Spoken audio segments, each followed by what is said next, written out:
All right, good evening. Thank you all for coming tonight. So I'm going to talk a little bit about the psychology major and developing your career path. As you know, college is a place to discover when discover yourself, figure out what you want to do, possibly for the rest of your life, and you have important decisions to make.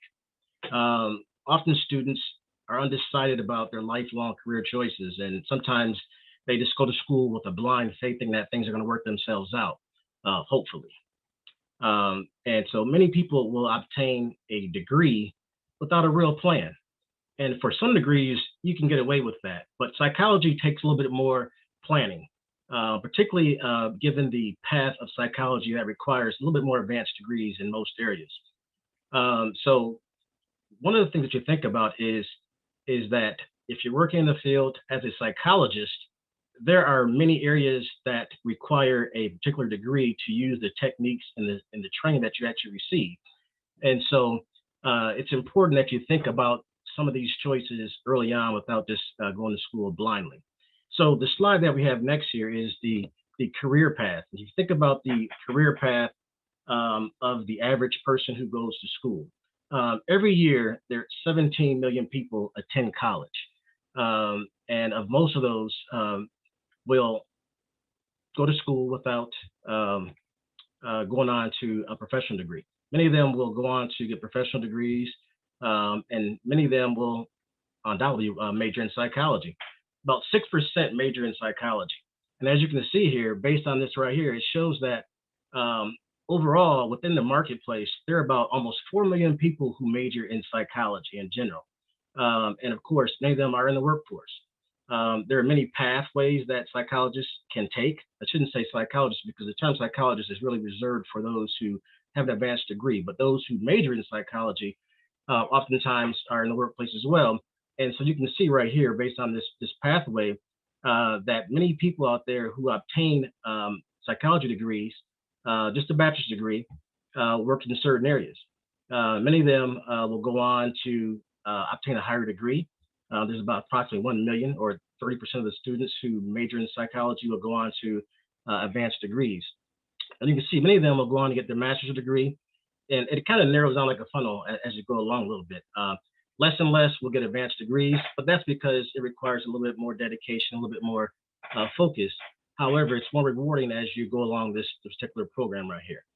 So this slide is really interesting, and it talks about the pathways, and that many folks oftentimes will decide to go into psychology. Many folks will decide to get an advanced degree, and many folks will decide to just leave it at that. So next slide, please.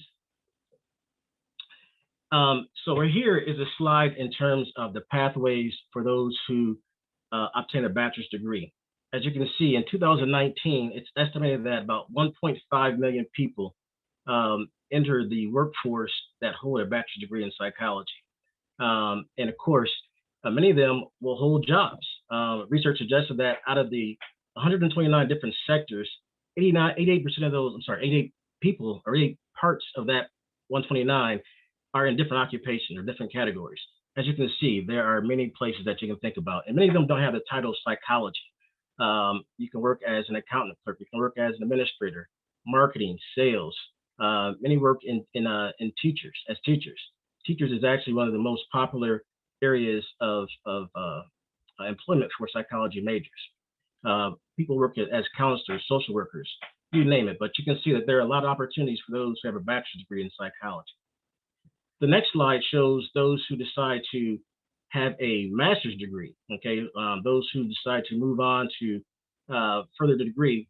And you can see here that there are approximately 500,000 people who are in the workforce who actually have a master's degree in psychology. And of these various sectors, of the 129 different sectors, 71 of them actually hold a master's degree. Typically, these are people who have a little bit more specialization, a little more skills, and they typically hold worker jobs such as counselors or social workers, or actually in the counseling fields in general.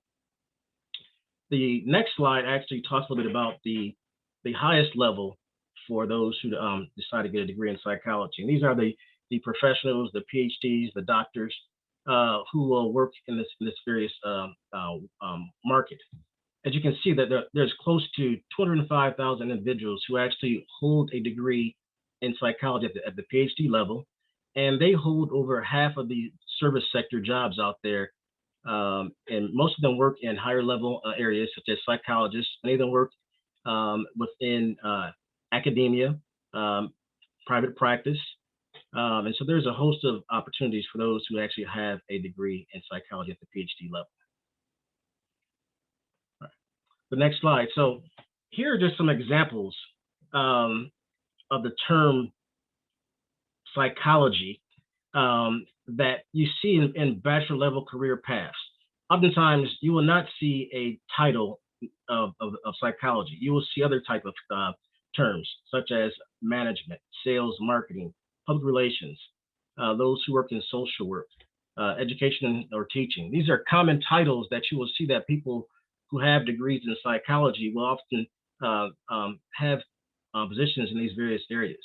So there are really hundreds of opportunities for those who have a bachelor level career path, who just have no desire to move on to a higher level. As we can see, we should actually kind of just take a backdrop here. Of most of the people who actually major in psychology, only 4% of the students will go on to have a higher degree, such as a PhD. About 14% of those individuals will actually get a master's degree.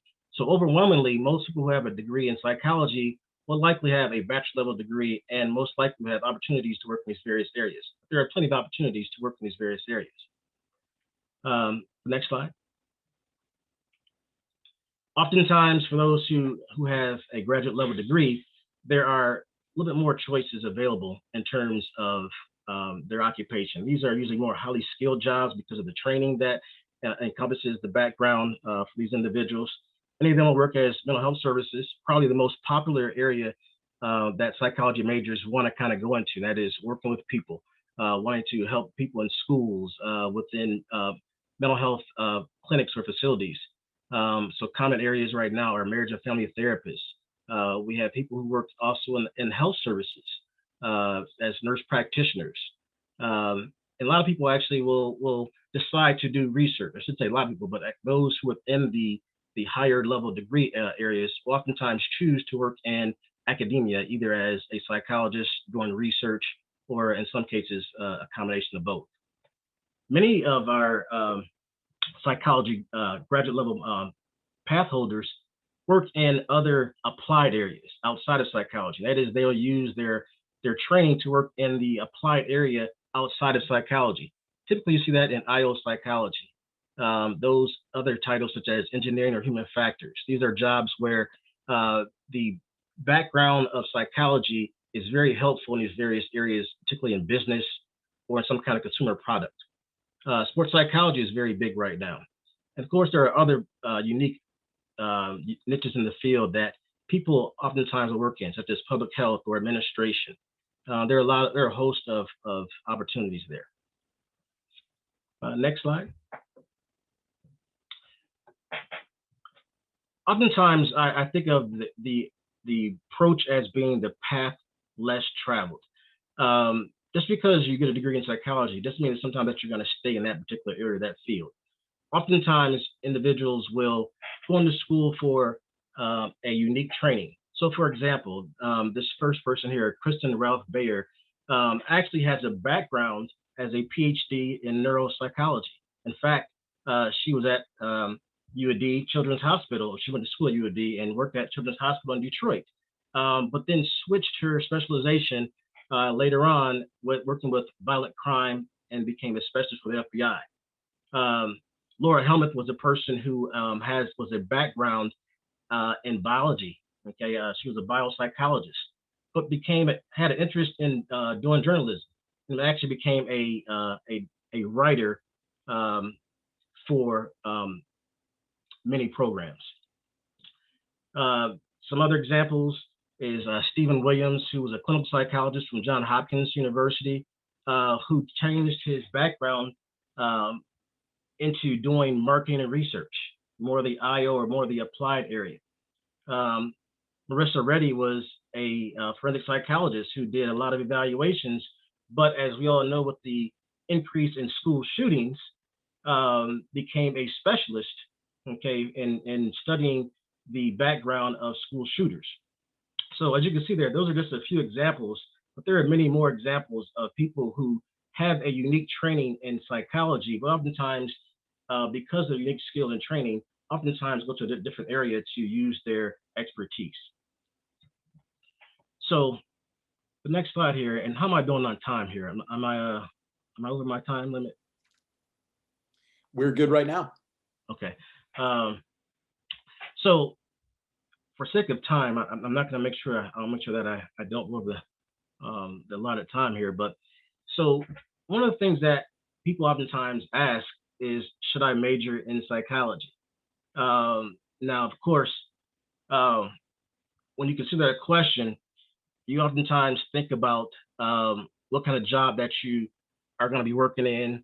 That is, it's going to be in an area working with psychologists or using psychology techniques. But there's a different way to really look at this question. And you should consider this as part of your career planning. And that is, you should seriously think about what, in fact, you're able to do in terms of the skills that you acquire from your psychology training. Okay, and that is, how can you apply those skills in a unique area? That's important because, as you saw before, most people do not necessarily go on to get an advanced degree. And so you're more likely to work in an area where you're highly desirable, but oftentimes the title is a little bit different. And so what we have here is that many people with psychology backgrounds are in high demand, and they secure jobs. We know they actually get jobs, and because the data actually supports that, and we'll talk about it in just one second. So let's look at the skills that you might acquire in the or with majoring in psychology. So the next slide. We oftentimes think about KSAs. KSAs are referred to as knowledge, skills, and abilities. And those are things that you actually will acquire that are very unique to a particular subject. For psychology, as you can see right here, that there are many, many areas that you will have a unique skill or training that is very relevant to other areas. If you actually go to the next slide, is a better slide to show the various uniqueness. So you can see here that there are many things that you will learn and acquire as a psychology major. Of course, as probably the best skill that you obtain here is being very perceptive. That is understanding those, your environment and being aware of your surroundings, being able to negotiate, thinking critically, learning statistics and things of that nature, understanding programming, such as, shouldn't say programming in general, in terms of understanding the cognitive parts of programming, in terms of what goes into problem solving, analysis. So these are all unique skills that you will acquire as a psychology major. Next slide, please. Now, because psychology is a very broad field, a lot of the class that you'll have at psychology, which, and this is the slide that actually leads us to the next point, which Dr. Hines is going to talk a little bit more about the background for our courses here. But this kind of talks a little bit about the various knowledge and skills that you actually will obtain from various courses. So some of those questions that we just talked about in terms of the skills you may obtain will be obtained from various courses. Courses such as social psychology or IO psychology. Cognitive psychology is a very prevalent course in which you'll obtain some of these skills. Psychology of motivation, learning. These are various things that you will, class that you'll have, that you will learn various things that will be very knowledgeable and helpful to applying it to things that you will one day have in the workforce. So I think this leads me to the next slide, which I think is Dr. Hines. So without further ado, I'll turn it over to her to talk about the various courses that we have.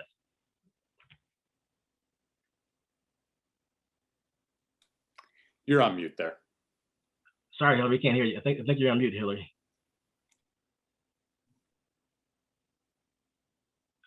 I think you have your mic muted, Hillary. Yeah, I think I got it. I got it off, don't I? There you go. Okay.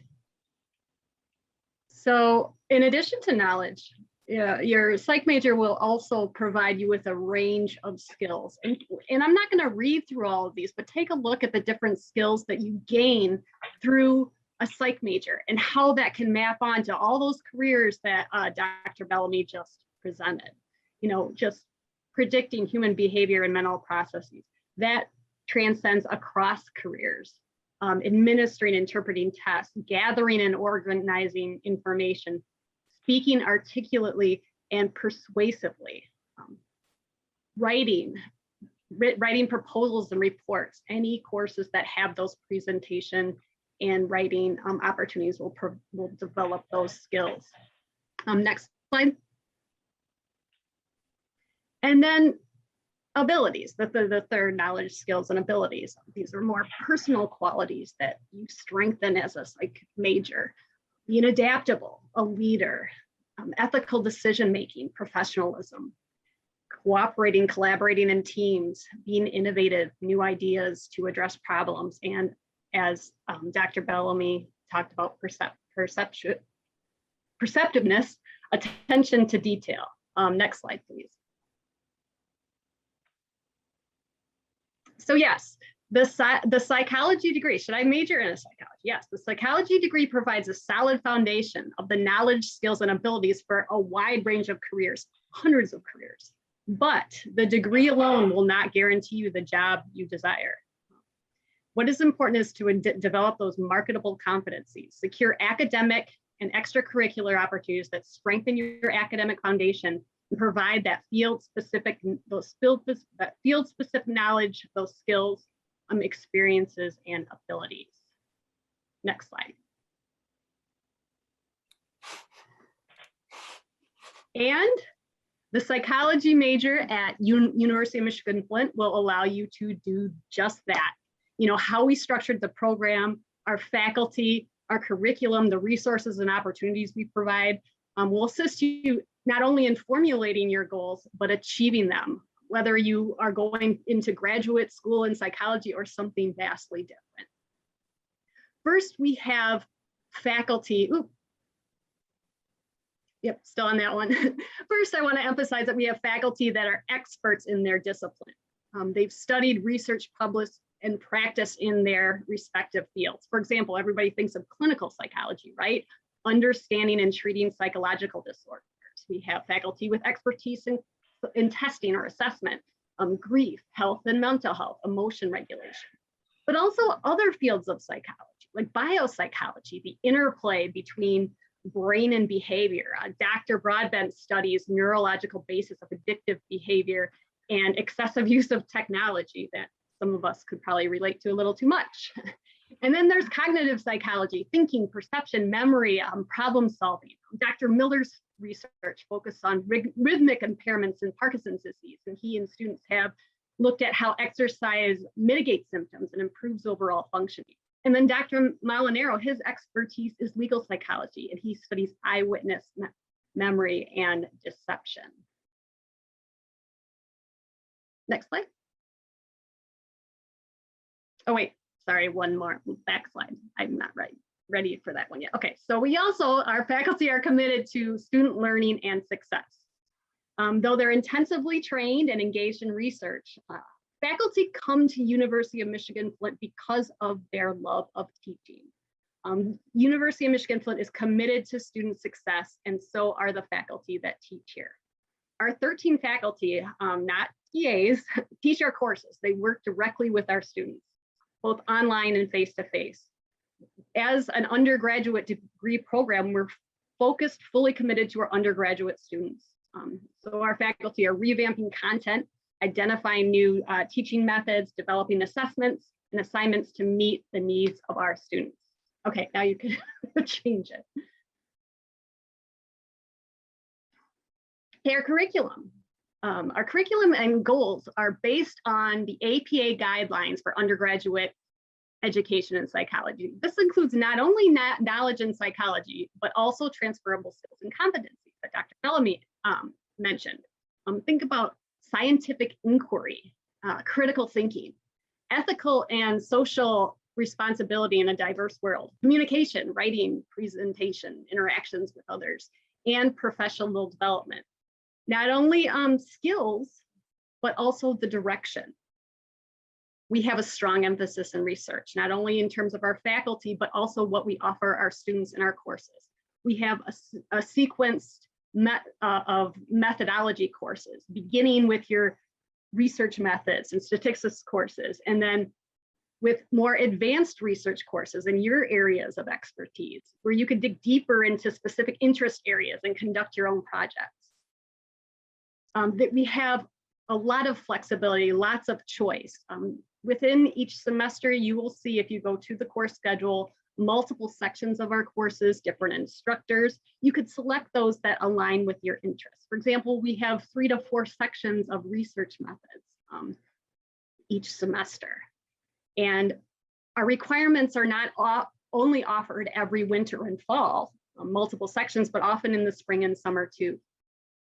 Our program is only 46 credits out of 124. So you have a lot of flexibility also to specialize in a minor or a couple minors or a cluster of courses outside of psychology. And a lot of our students do based on your interests. Like biology is a common one, computer science, creative writing, substance abuse and treatment, crisis intervention and disaster response, general business or human resources if you want to go into administration. I have a student in my class right now who wants to go into user experience, who's minoring in interaction design, and criminal justice. Those are just some examples of common minors that our students complete on top of the psychology program. Our classes are small. They're pretty intimate, usually ranging about 30 to 40, and then down to 16 to 20 students in the class. They're online, mixed mode, face-to-face, and there's a wide breadth of different topic areas for your elective courses in psychology that you could select which ones align with your goals, whether it be those that are more clinically focused, business focused like industrial organizational psychology, or health psychology focused, and picking and choosing what aligns with your interest area. Okay. Professional development as a APA goal and goal of our psych program is obviously laced throughout our curriculum, but we also, what makes U of M-Flint unique, another thing is how the supports and opportunities we provide for professional development. For example, all students are required to take Psych 300, which is a course called Preparing for Careers in Psychology. And what this is students are provided with sequenced career information and structured activities presented in such a way to guide students through various stages of career preparation. First they're exploring different careers, bachelor level careers, graduate level careers, and they're starting to generate plans, academic plans, career plans, and then they prepare like a resume or a personal statement or a cover letter. So they're building their portfolio for next steps. Every student has to take that in our course. We have, and you'll hear from one of them, fabulous caring advisors who meet with students multiple times throughout the year. They help them create their academic plans. They help them navigate challenges and discuss their career goals. You'll have an assigned faculty mentor, one of the professors that you take courses with, which you'll meet regularly with for professional and career advice and discussions around graduate school and jobs. We also have a student success series where faculty take turns presenting on various topics for student interests and career needs. Like there was one recently that I ran on internships. Recently, there was a graduate student career panel where we had 4 or 5 of our alumni come and talk about their various academic and career experience. We had a Succeeding in Online Courses workshop. And then faculty will sometimes present their research or topics of interest. Like we had 2 clinical psychologists discussing the impacts of COVID on their mental health services, both inpatient and outpatient therapy. Okay, next. So those are some of the supports that we offer through our department, but we also offer a range of activities for you to actually apply and build those skills. Lots of students are involved in research. These can grow with faculty. They can grow from course projects, or sometimes students approach faculty or faculty approach students on their own and engage in their research interests, help them help them with their projects or create new projects. Also, students are involved in research outside of psychology, like in public health or education. UM-Flint has what's called an Undergraduate Research Opportunities Program, where students are actually paid a stipend to assist faculty in their research. We have internship opportunities both for course credit, and Maisha Cannon will talk about the internship opportunities she helps students with for non-credit. We have teaching assistantship, where students will assist faculty, for example, in our research methods classes and statistics classes, with preparing materials and answering questions and providing individual and group assistance to students. We have 2 psychology clubs, the Honors Society Psychi and the Psychology Club, which is open to anybody with an interest in psychology. And in these organizations, students organize events, workshops, presentations, they volunteer at multiple community sites, there's social events, they'll collaborate with other groups for larger initiatives, like a mental health awareness week or stress reduction event or Kick the Stairs campaign. You know, even if you think about student organizations, internship research, and going back to those skills, how in addition to your academics, you're also developing those skills and hands-on experiences along the way, right inside your university and program. In addition to what we offer in psychology, and you'll probably hear this in other recruitment events, but U of M-Flint in general, there's over 100 different student clubs and organizations. We have leadership programs. There's a number of employment opportunities for students, like instructional assistants, peer facilitators, admissions ambassadors, orientation leaders, volunteering, tutors. We have study abroad. There's a range of skill building opportunities outside of the department as well. Okay. Finally, just a couple of slides on some of the things that psychology, being a psychology major and being in the department can also be a lot of fun. And we present at research, we take students to present at research conferences. We do have organizational social events like bowling. They attend, there's various volunteer activities going on. I think that was in the food, there's Shelby, that was at the food bank, I think. And this was a trip they took to Washington, DC for a March on Science. And also they went to visit the FBI. So also a lot of trips and social and opportunities for social engagement, building relationships with faculty and students. So basically, not only within our curriculum, but the supports we provide, the activities, the opportunities you have, psychology can prepare you not only to be a psychology major and psychologist, but for hundreds of different career paths and opportunities.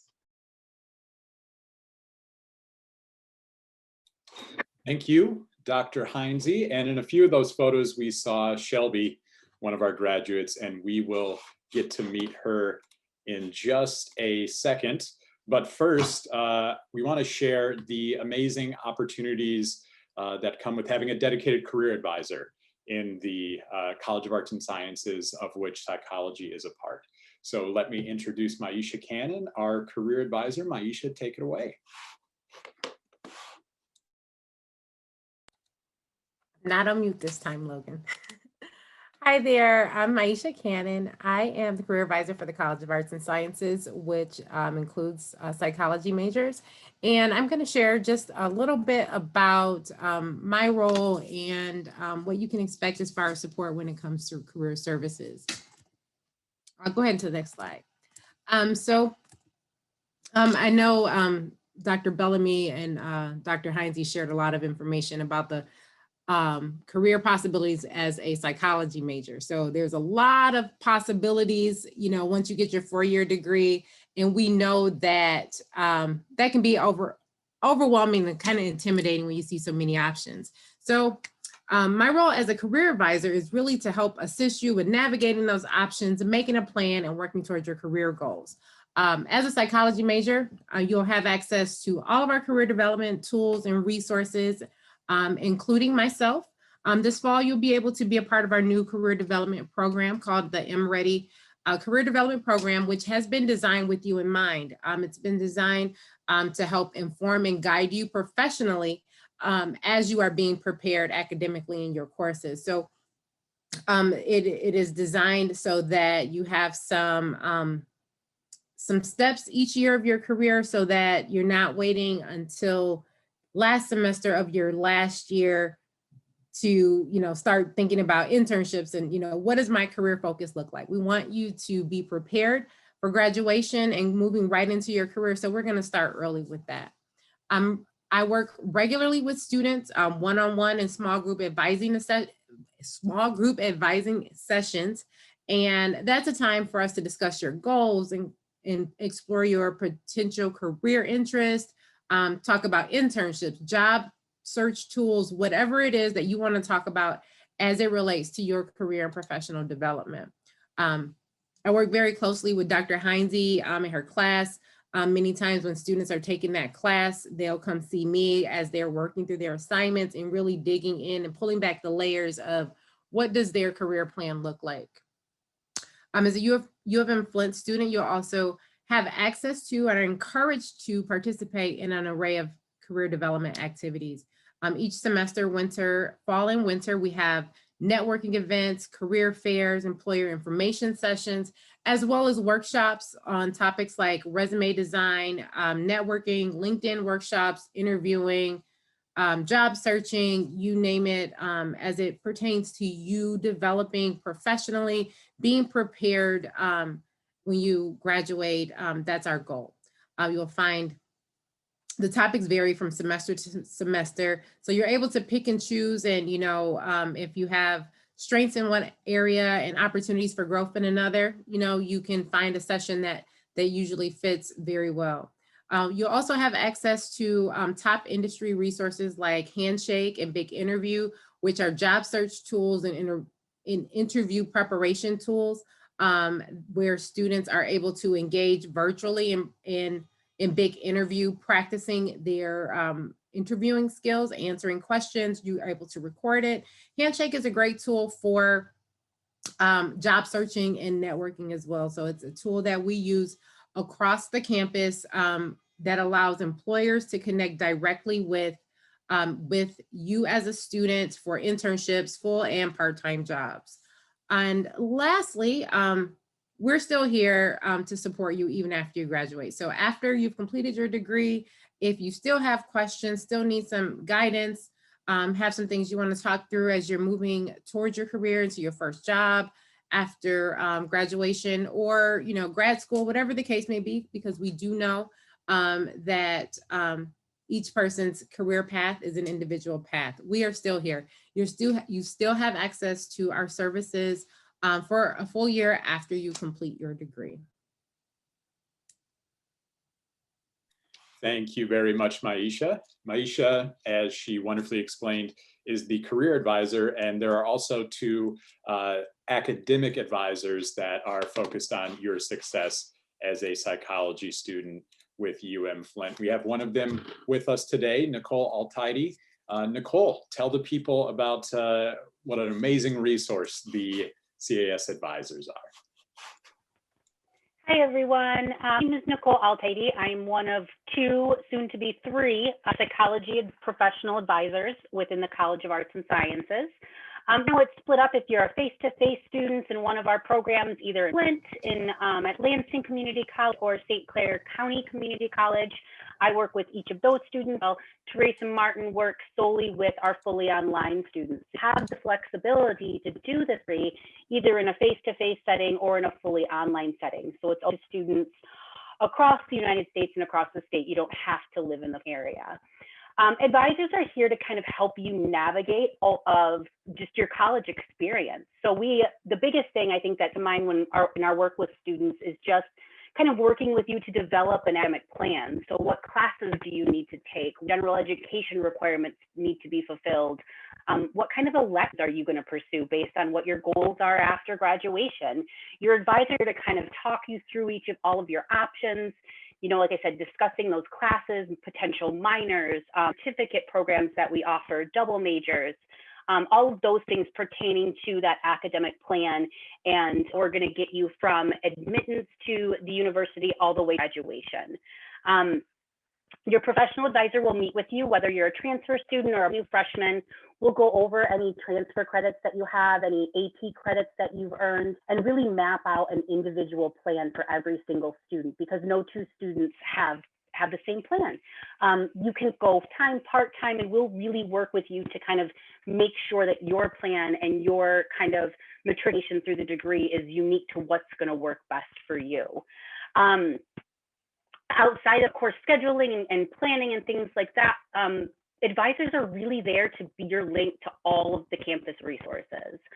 As a student of UM-Flint, you have access to a ton of different resources, both academic, extracurricular, and financial.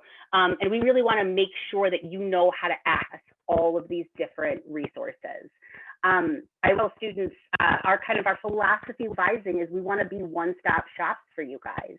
So if you have a question, and even if it's not something to do with your registration or a grade in a class, we're here to help you kind of figure out what steps to take to resolve any issues you have or things that you're facing. And so as advisors, we really want to make sure that we provide that link to connect you to all of the different resources.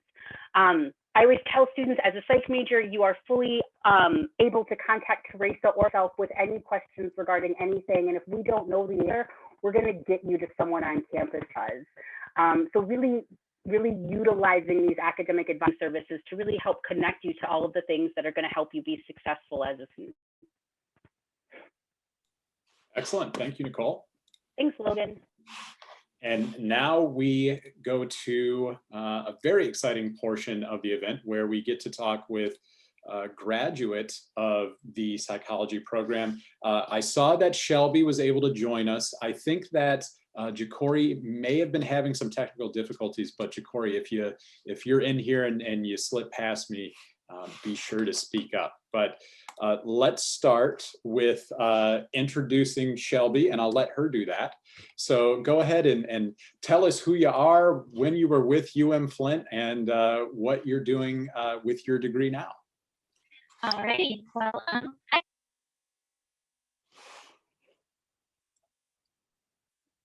graduated from the University of Michigan Flint in 2013. I went on after that to get my master's degree in social work, and I am currently working as a clinical social worker at the Caro Center, so one of the state psychiatric facilities here in Michigan. So talk to me a little bit more about that. What are your job responsibilities? And I'll ask you kind of the impossible question, what does a typical day in the life look like? Yes, well, I mean, as you said, it's a bit of an impossible question, particularly working in inpatient psych care, but in general, I mean, a clinical social worker in that type of setting does group therapy sessions with patients and individual sessions as well, but is also primarily responsible for the coordination for what comes after their care there as well. So coordinating their discharge to a group home or whatever setting, to family, what have you, talking with family, planning for that next stage of their life, helping them get ready as well as everyone else, and participating in that multidisciplinary team with the doctor, with psychologists, with rec therapists, occupational therapists, everyone involved to get this person ready and more improved. At the state level, there are folk who are dealing with severe mental illness. There are also folk who have been found not guilty by reason of insanity or maybe incompetent to stand trial. And so there's different paths with all of those things.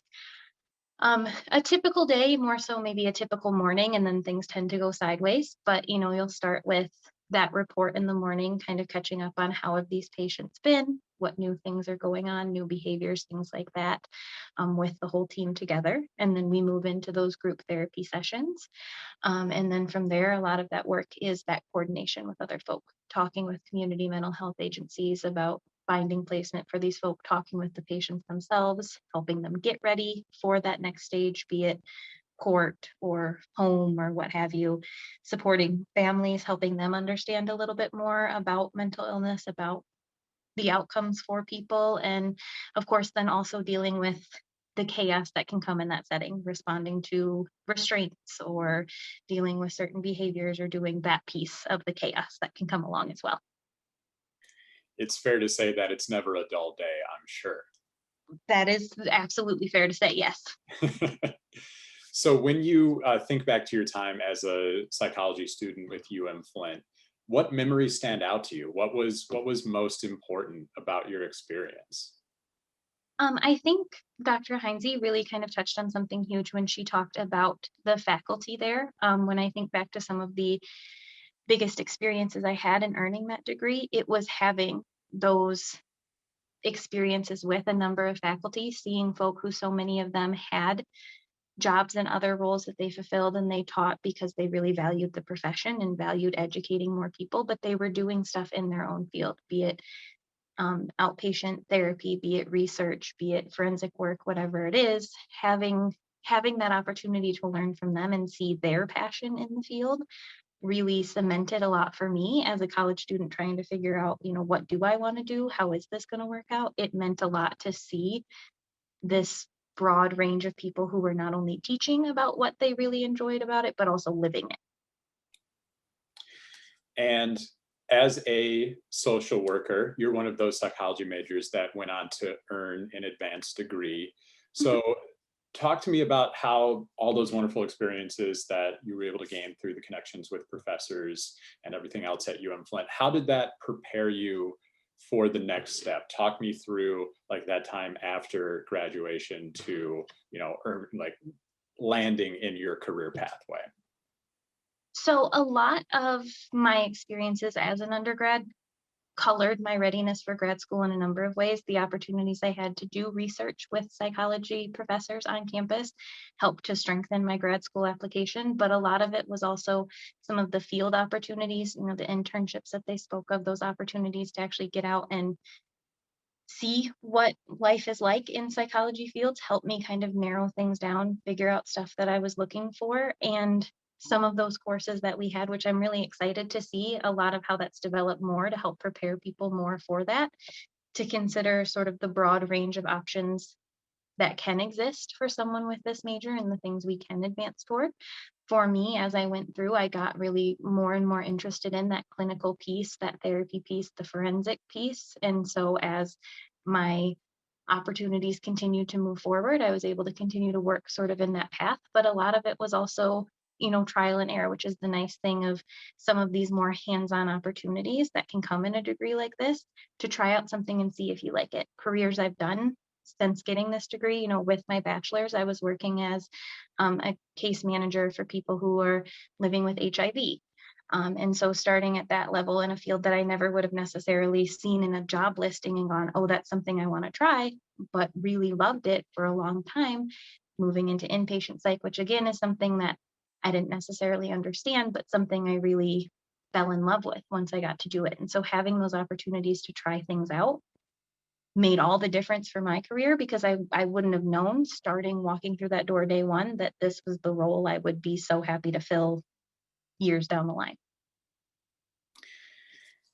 When you think about the work that you're doing now, what do you like most? What is most rewarding to you? And then what is most challenging? To me, I feel like I can almost kind of sum up both ends of that spectrum with the same thing, because it's both the best and the worst part of it at times. And that is being able to participate in that human experience of someone who's going through the intense things that people in that setting are going through, seeing this person's trauma, seeing their struggles, seeing them so disconnected from reality or so desperate to end their lives and things like that are so hard to be with at times. Seeing someone progressing and then go backwards, those things are very hard to cope with. But on the flip side, when things go well, when people start making progress, when people have hope again in their lives, when they're walking out that door to go start a new chapter of their life that they didn't ever think was going to be possible, that's that best thing. And then along the way, you have these awesome moments of really connecting with someone who oftentimes so many folk have given up on, and having those real human moments with another person who has been through so much and struggled with so much. There's really nothing better to me than those moments. that really must be truly rewarding work when you have those breakthroughs and those personal connections that you're making with the people that you're working with. That must be amazing.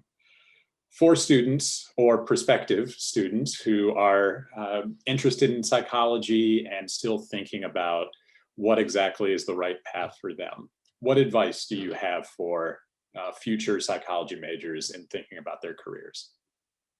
I guess for me, the biggest advice I would give is to take the opportunity, try things out, and really go through it and take the opportunities that present themselves.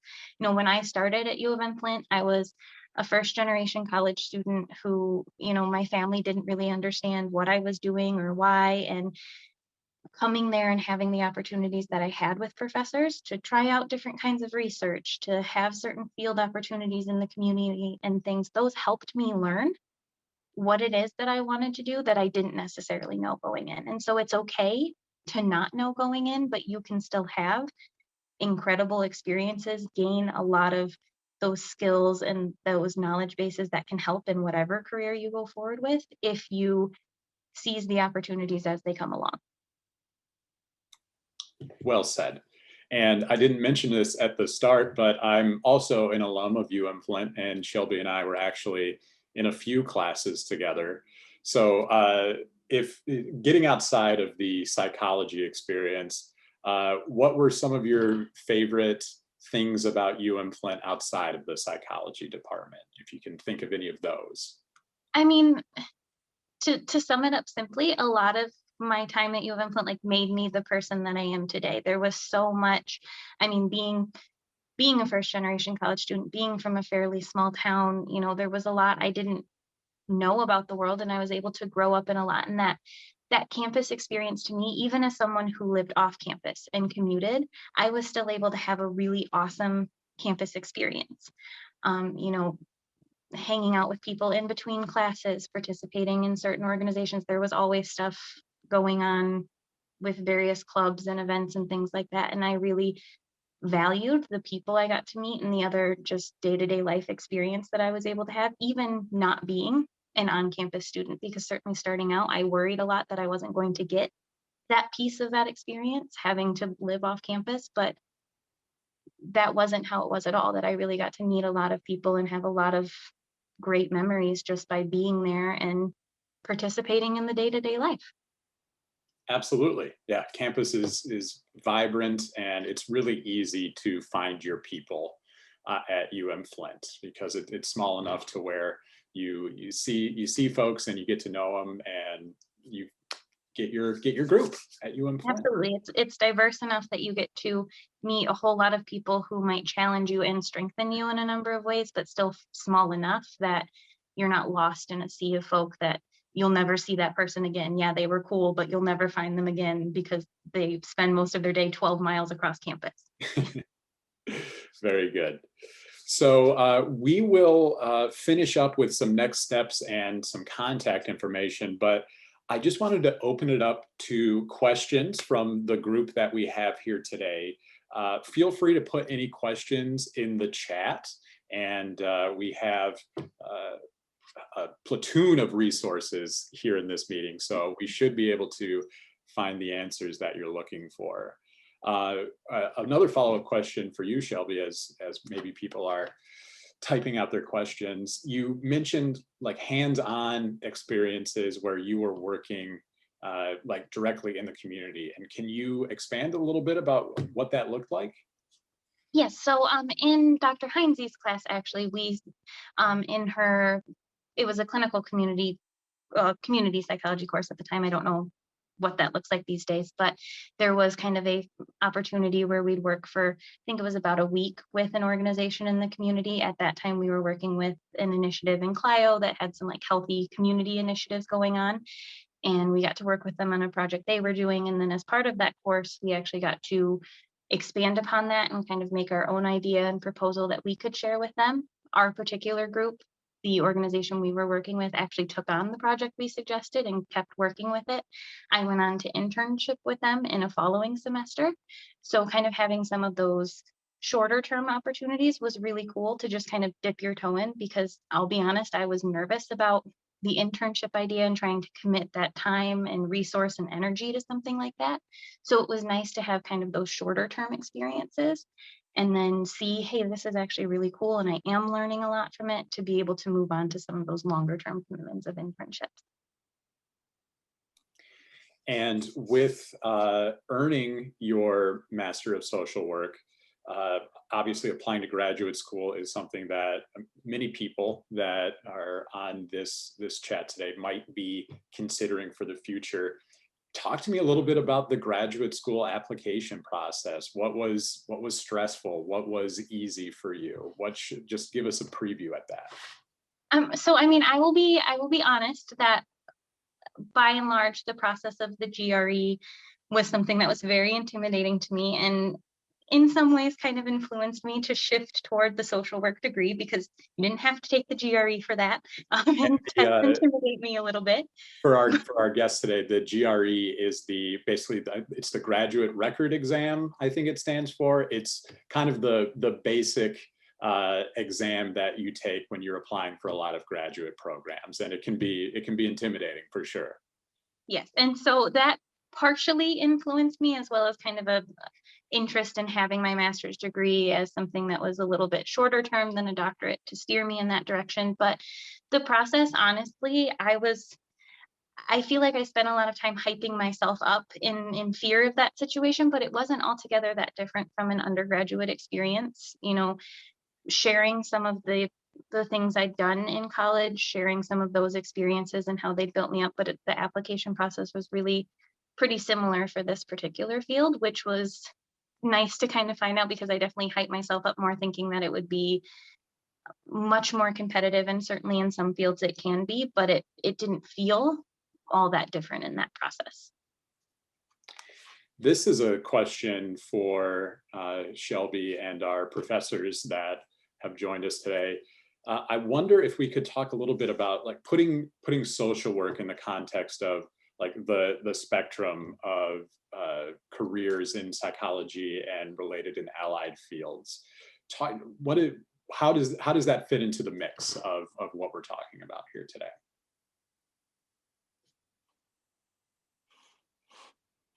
So, I mean, I guess I could maybe start by saying, at least for me, there is a lot of overlap between those two fields as it works in clinical areas nowadays. There's a lot of things in terms of individual therapy or group work or things like that that kind of both can do somewhat interchangeably.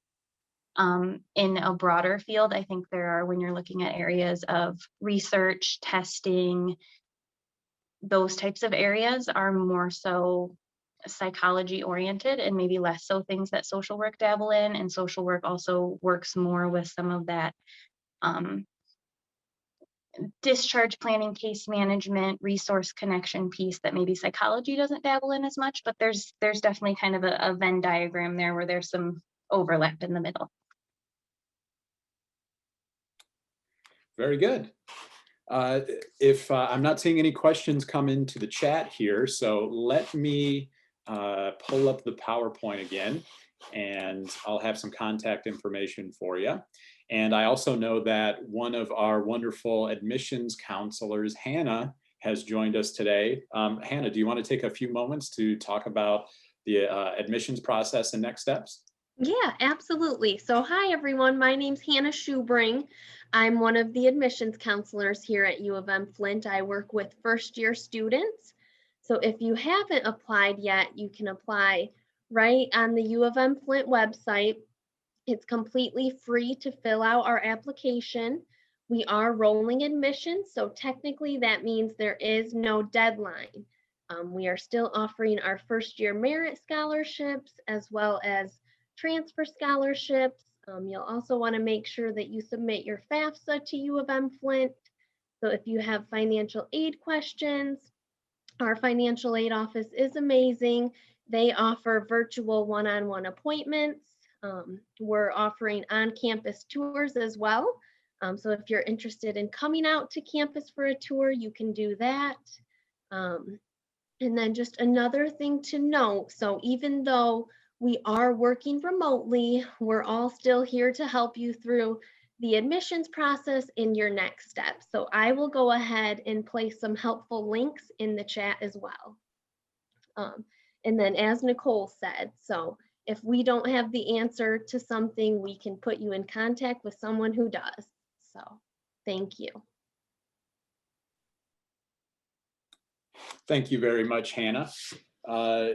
Contact information is on the screen here for the participants here today.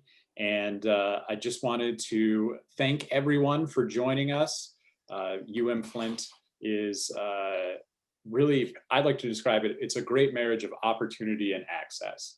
The opportunities that come with a larger institution as part of the University of Michigan, research opportunities, working directly with your professors, we have those here.